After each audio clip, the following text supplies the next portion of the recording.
Well, a really useful concept, which we will often use sometimes without even really thinking about it, is called source absorption. So, uh, and that's a lot of effort to even think about what's going on. If we know a resistance and a voltage somewhere, sorry, a current and a voltage somewhere, Ohm's law, of course, gives us uh, the resistance. And so we might have a resistor right here. We might call it R pi. And it has a voltage. Let me write that. Let me change the size of that pencil. We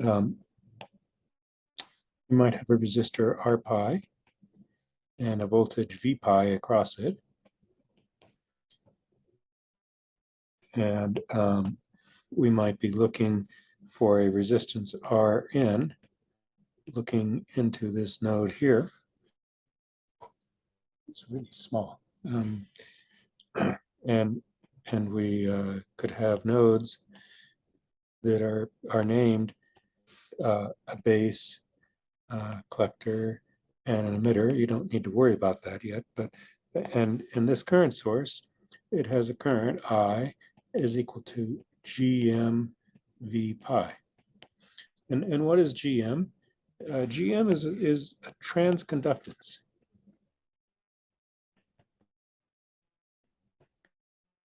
A transconductance. It's actually the inverse of ohms. It's an amp per volt, but you want to always use those units, amps per volt. You don't want to use per ohms. So we could write that, but don't do that.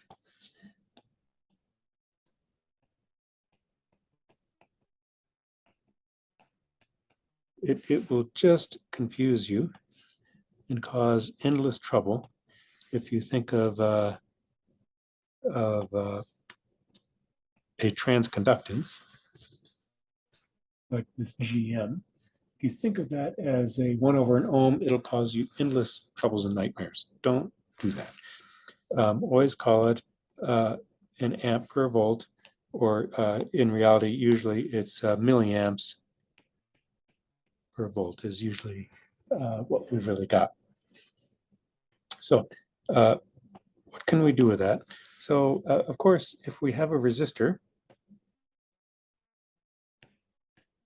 I'll try to write a little bit bigger, and we know a voltage across it, and we know a current across it, or through it, we know the resistance value, because Ohm's law tells us V over, I've got to change the page here.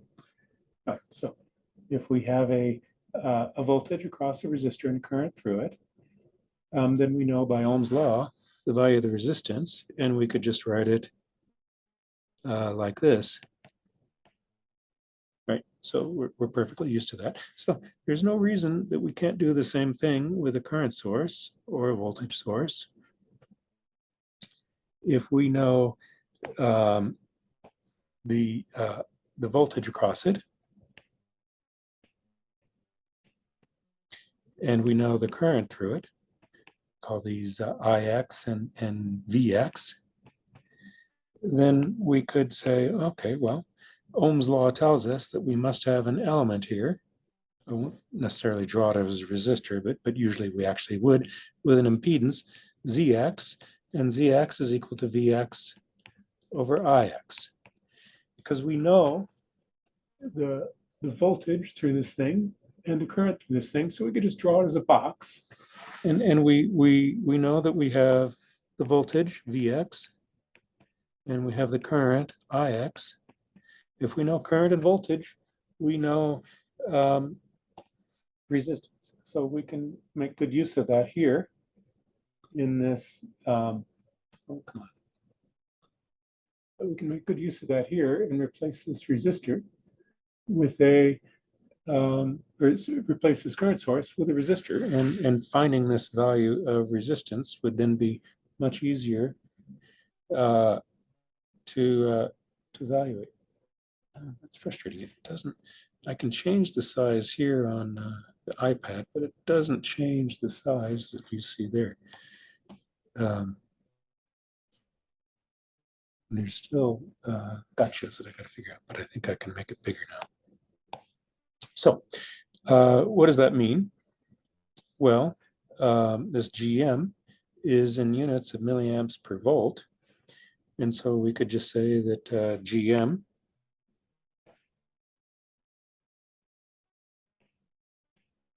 is equal to I over V pi. But we'd really like it to be a resistance. So that would be 1 over GM is equal to Vx, or sorry, V pi over I.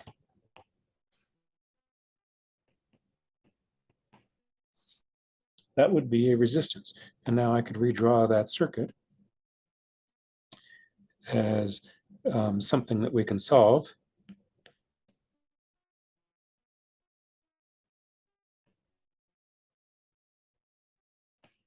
Very easily.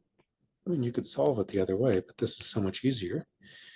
And now we're looking for Rn,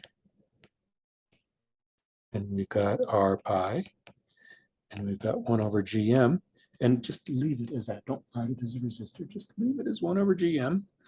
And now that's easy, because looking into this node here, R pi is to ground, and 1 over GM is to ground, so I could redraw that in a simplified something that you can recognize. We've got ground here, and we've got 2 resistors. We've got R pi and 1 over GM, and Rn is what we're looking for.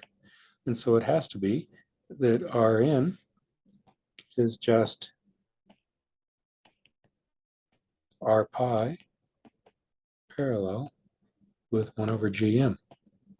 It's not that you can't, sorry, that probably made a horrible noise. It's not that you can't solve this circuit here and figure out what the value of that resistance is, Rn, but once you convert this to this current source to a 1 over GM, a resistance, 1 over the transconductance, then it's just trivial to find the resistance. And I always like doing things that are trivial.